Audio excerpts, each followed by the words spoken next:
This is part two of September's new release. We're going to be getting into some historical fiction, literary fiction, and a mix of other genres, just like a book or two here or there from some other genres. My name is Raquel. Welcome and welcome back. So let's get into it. Book number one, it is called Amity. It is by Nathan Harris. Nathan Harris wrote The Sweetness of Water, if you are familiar with that book. It comes out on September 2nd, and we are starting with the historical fiction. It says, New Orleans, 1866. The Civil War may be over, but formerly enslaved Coleman and June have yet to find the freedom they've been promised. 2 years ago, the siblings were separated when their old master, Mr. Harper, took June away to Mexico, where he hoped to escape the new reality of post-bellum South. Coleman stayed behind in Louisiana to serve the Harper family, clinging to the hope that one day June would return. When an unexpected letter from Mr. Harper arrives, summoning Coleman to Mexico, Coleman thinks that his prayers have finally been answered. That Coleman cannot know, what Coleman could not know, is the tangled truth of June's tribulation under Mr. Harper out on the frontier. And when disaster strikes Coleman's journey, he's forced on the run with Mr. Harper's daughter Florence. Together, they venture into Mexican desert to find June, all the while evading two crooked brothers who will stop at nothing to capture Coleman and Florence and collect the money they're owed. As Coleman and June separately navigate a perilous, parched landscape, the siblings learn quickly that freedom isn't always given. Sometimes it must be taken by force. I'm definitely looking forward to that one. And number two is Blood Mercy. It is by I.S. Jones. It comes out on September 9th. I have never read or heard of I.S. Jones, but this definitely sounds interesting to me. It says, Violence is a failure of communication. Opens this book with an omen and foreground, a family exiled from Eden. In I.S. Jones' stunning and evocative debut collection, Cain and Abel are reimagined as sisters whose care for each other become increasingly fraught.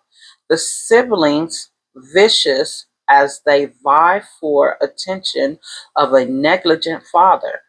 Parallel to this, their bodies budding within and against the still forming landscape. The girls navigate the shame of Eve's sin while coming into their own sexuality. Guarded in the remote natural world, enclosed by firs and redwoods, Blood Mercy follows Cain and Abel through the dense geography of girlhood into young womanhood. Along the way, they discover the limits of power and control, spite and sex, faith and death, and man's dominion over the earth. Found in the space between the Old Testament and the modern world, the girls gaze heavenward and pose enduring questions to God. Lyrical, lush, and bursting with tender imagination, Blood Mercy marks a debut to watch.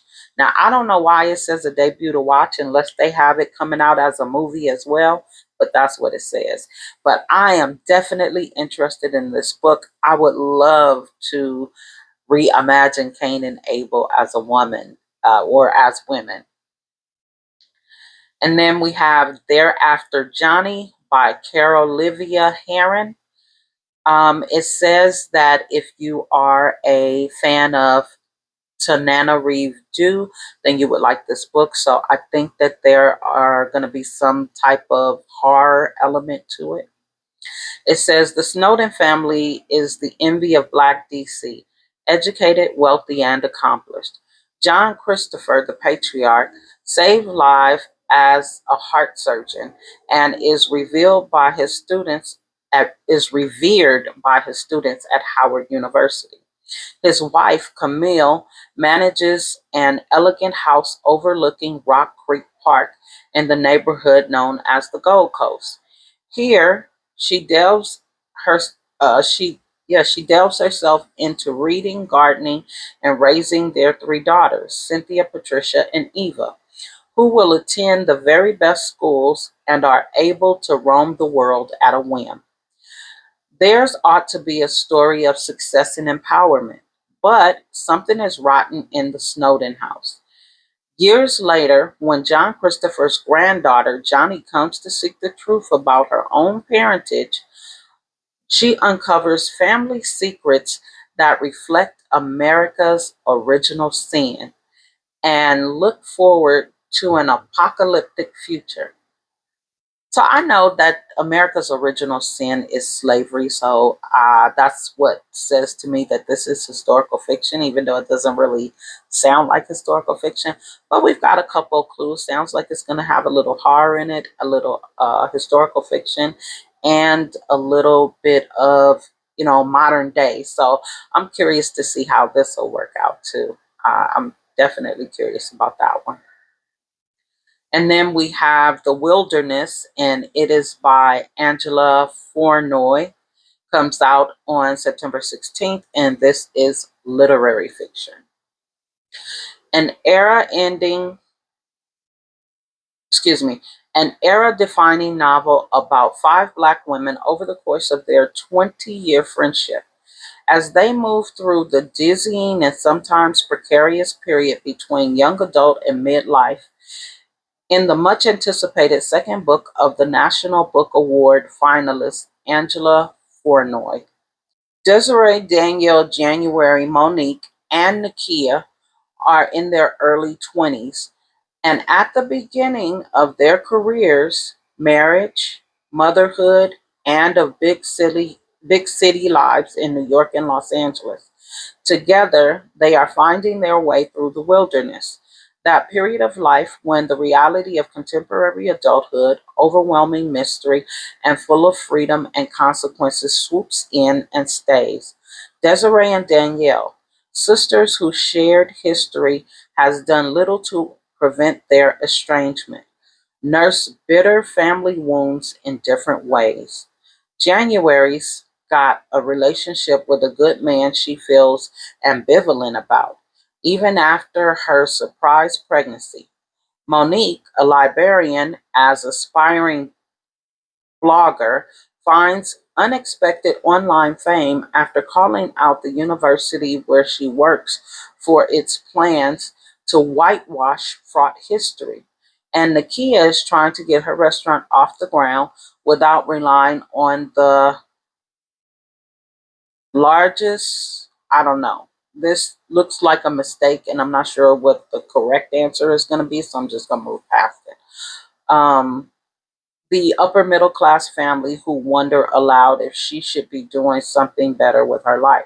As these friends move from late 2000s to the late 2020s, from young adult to grown women, they must figure out what they mean to one another. Amid political upheaval, economic and environmental instability, and the increasingly volatility of modern American life. The Wilderness is Angela Fournoy's masterful and kaleidoscope follow up to her critically acclaimed debut, Turner's House, a generational talent. She captures with disarming wit and electric language how the most profound connections over a lifetime can lie in the tangled, uncertain thicket of friendship. Okay, number 5, Trigger Warning by Jacinta Townsend, comes out on September 16th. She's gotten no trigger warning, and her entire life she wanted to scream now had deserved a trigger warning. I don't know what that means. I have tried saying it over and over again. I looked at the actual blurb or synopsis to make sure that I put it in correctly, and that is literally what it says. So I'm going to read it again, and if you make something out of it, let me know because I don't get it. She'd gotten no trigger warning in her entire life. She wanted to scream now, had deserved a trigger warning. Now, if you got something out there, please let me know because I don't know. I could say that doesn't make sense, even though I do think I want to read the book. Excuse me. Early in life, Ruth survived a series of devastating events. Her little brother died from a childhood illness, her mother died of grief, and then her father was shot by the police right in front of their home. In the years following her father's murder, Ruth pushes past her underground. She changes her name and moves to Kentucky, marries a man named Myron, and together they raise a kid. It's been 2 decades, and she is, by outside measures, living a good life. But why doesn't it feel good? When her marriage comes to a sudden end, her house burns down in the middle of the night, and she learns that her estranged sister has been diagnosed with multiple sclerosis. Ruth is jolted back into action. She flees again, this time back to her home state in California, with her non binary teenager in tow, perhaps ready at last to face her pain and retrieve her former self.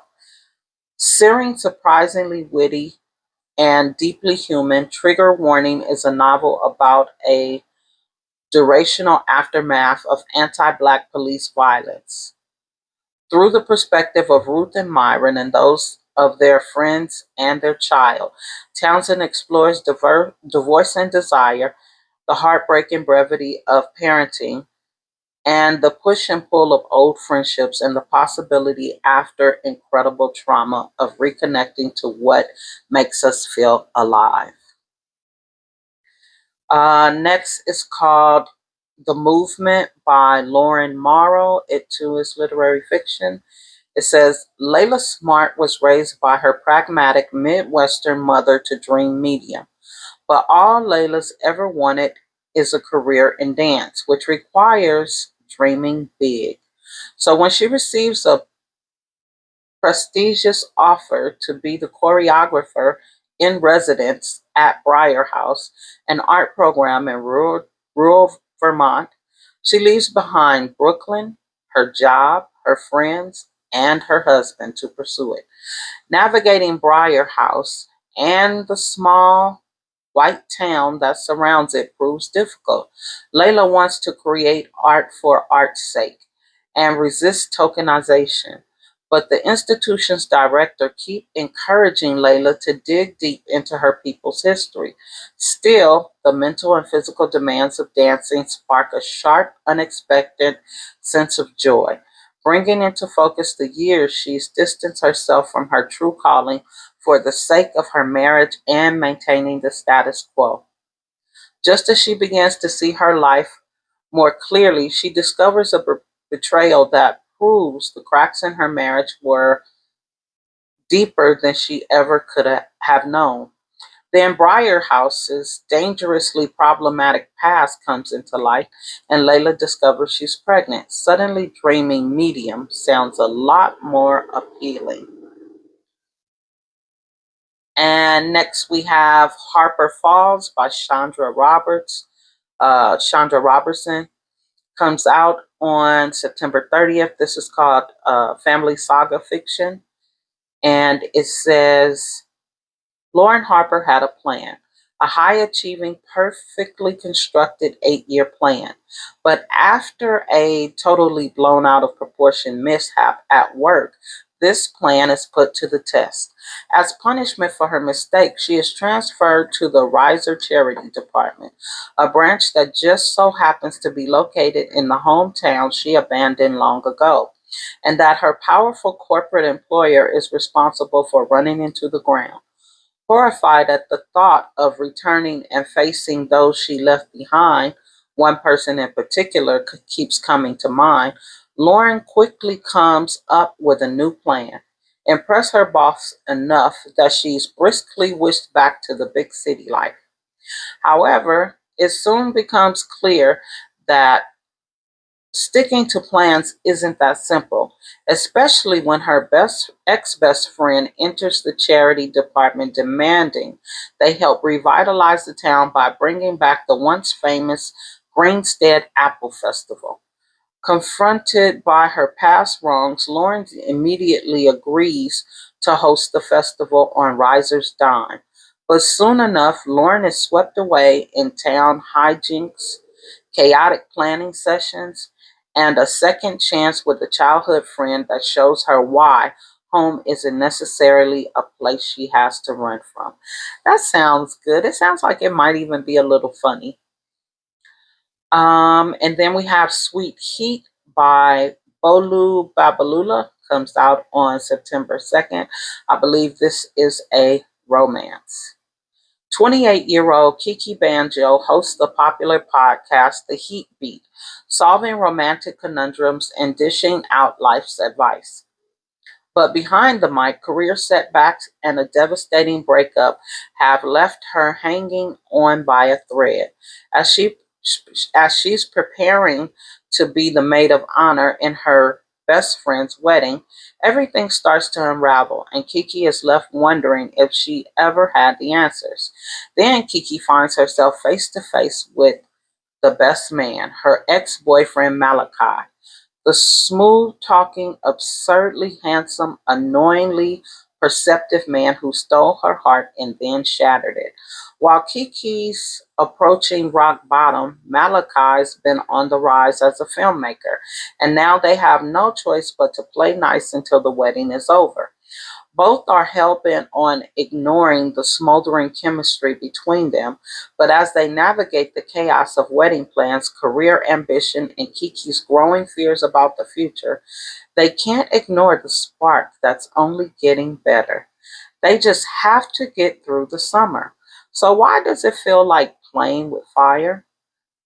Babalola's sharp sense of humor, slick pop culture references, and King's sense of Zygist offer a refreshing portrait of what modern love really looks like and feels like. Time Babalola, oh, so I think this Time magazine. Babalola expertly blends sex with societal discourse in ways that echoes Jane Austen and Nora Ephron. Vanity, no, I'm not gonna do that. We're not gonna go into what the magazines and the newspapers and all that think. Um, Number 9 is Grey Dawn by Walter Mosley. It comes out on September 9th. I have never read Walter Mosley, and I have the audacity to have a couple of his books. This man has been writing for so long, I don't see how it could possibly not be good. I think I'm going to regret not reading his books when I finally do.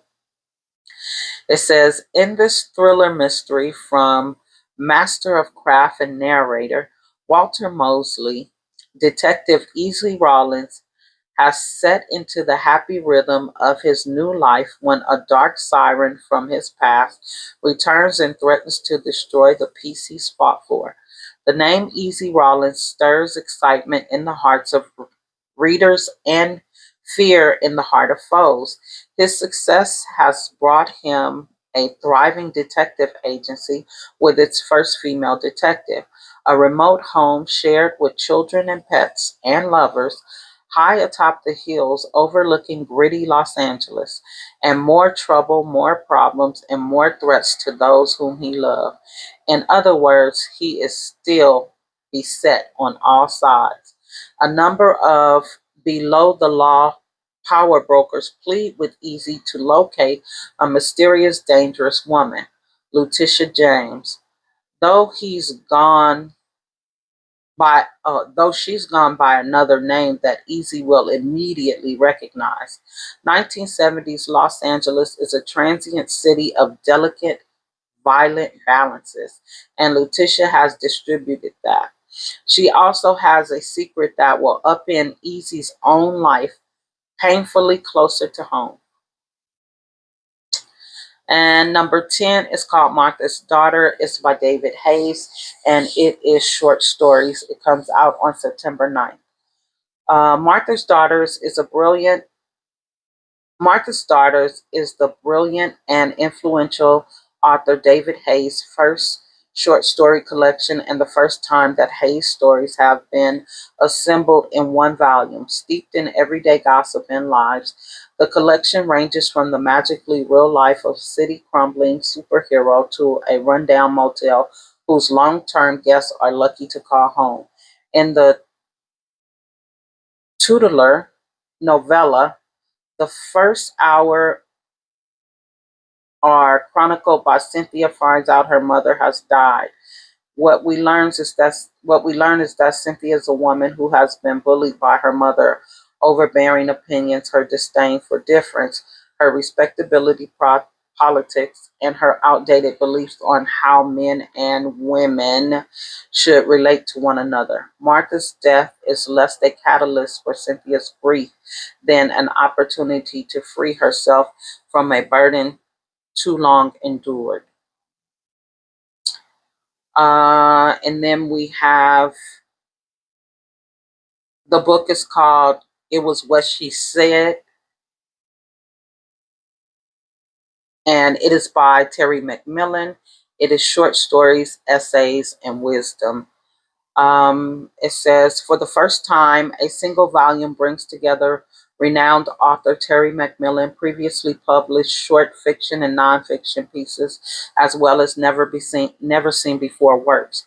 Before McMillan found success as a novelist in the early 1990s, she published provocative, boundary pushing short stories, capturing the struggles and triumph of Black life in America with vitality and honesty.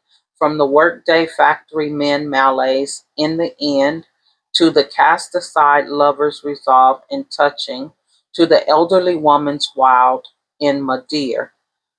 Macmillan im,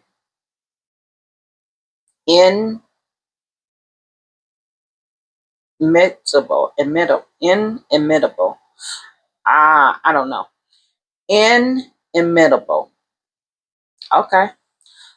Voice bravely explores the dark corners of human relationship with compassion, humor, and nuance. This collection also features 5 unpublished stories that reveal how she wrestled with controversial topics rarely addressed in short fiction, from domestic abuse in Mama, Take Another Step, to extreme poverty in Can't Close My Eyes to It.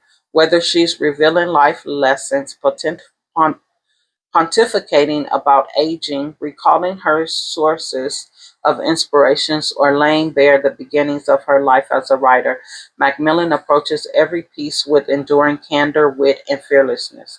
Devoted fans and new readers alike will be delighted to discover these treasures spanning Macmillan's long, groundbreaking career. Indeed, it wasn't only what Terry McMillan has said that made her so beloved. It was the way she said it.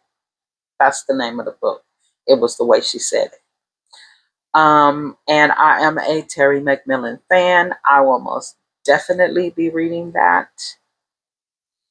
The next one is Nikki Giovanni. So this is a book of poems. I'm only going to read like a short, the first little paragraph because um, she must have been hot when she was writing this. Like she must have been really hot at the culture because she is saying some things in here that I'm really not sure that I'm able to say on YouTube. So, what I am going to read is just this first part right here. It says Nikki Giovanni's Extraordinary Final Collection, a landmark of American literature which speaks to the fury and upheaval of our time, as well as the triumph and delights of her remarkable creative career. For decades, Nikki Giovanni's poetry has been at the forefront of America's culture.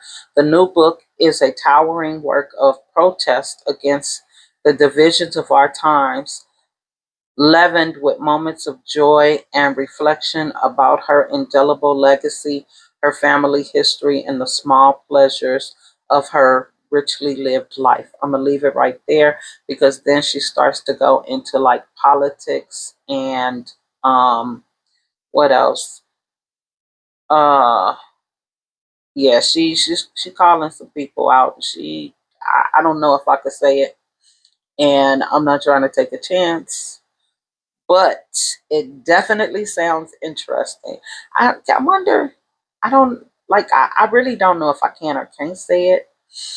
Um, and I don't know that I could read it in a way that would make sense. So I'm gonna leave it at that.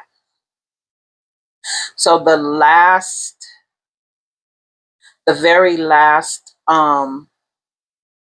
paragraph says, with this collection, which includes brief letters and short prose from her life as well as poetry, Giovanni reaffirms her place as the giant of literature, a canny truth teller, an indispensable radical orator, and one of America's preeminent culture critics.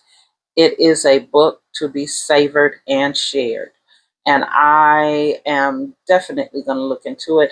And I know maybe I shouldn't have put it on here because I couldn't read it, but I'm sure that there are some people who are Nikki Giovanni fans, other people who are poetry fans. Like I like poetry, even though I don't. I don't showcase it on here. Like I've never put any poetry books up, but I do like poetry. And so I just decided to add it this time. So if you are a Nikki Giovanni fan or you are a poetry fan, um, I'm sure you'll be able to go ahead and take a look and, see all the stuff that I was not able to say. And next we have Muse, which is by Jerry Cohen Biddy. Comes out on September 10th. It's poetry. Or it's, you know what? No, it's not poetry. I'm sorry. I forgot what it might be. No, it tells you what it is in the synopsis. I'm sorry. It says Muse. It's a memoir. That's what it is. Muse, brown skin. A dangerous kind of love is an emotionally charged and poetically written memoir that explores the raw, complicated, and sensual experience of being someone's inspiration, but never their priority. In this lyrical debut, Jerry Cohen Biddy opens her heart with bold honesty, recounting her entanglement with a man whose love for music always came before his love for her. What began as chemistry and passion spiraled into silence, abandonment, and emotional erosion. Though through poetic storytelling, confessional reflection, and intimate recollections, Muse gives voice to the kind of love that leaves women questioning their worth. This is a story for anyone who has ever been almost chosen, who has loved someone unavailable, or who has tried to turn pain into purpose. Told through a mix of personal narrative and poetic interludes, the memoir captures the push and pull of desire and disappointment, the tension between remembered and being kept, and the resilience it takes to walk away from something that once felt like home. At once sensual and sobering, Muse explores the intersection of love, X, emotional trauma, spiritual reckoning, and creative release. It's a book about Black women who have carried the emotional weight of others while searching for healing, wholeness, and self love. That is definitely very interesting to me. I'm gonna test it out and see what happens. And that was number 14. Sorry, I didn't realize I had gotten to number 14 so quickly. But if you are interested in any of the books, one do you plan to read? Don't forget to thumbs up the video and do all of those YouTube things like, comment, subscribe, share. And until next time, see you soon.